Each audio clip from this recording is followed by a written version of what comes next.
Meaning of geometric progression.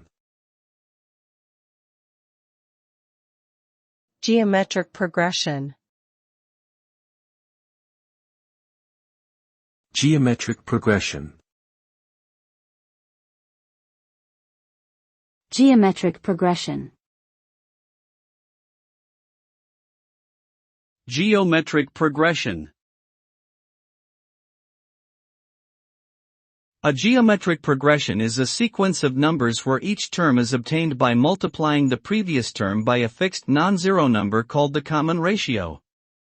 This means that each term in the sequence is a multiple of the one before it. Geometric progressions are characterized by their initial term and the common ratio. Geometric progressions have a variety of applications in mathematics, science, engineering, and finance. They can be used to model population growth, compound interest, radioactive decay, and many other phenomena.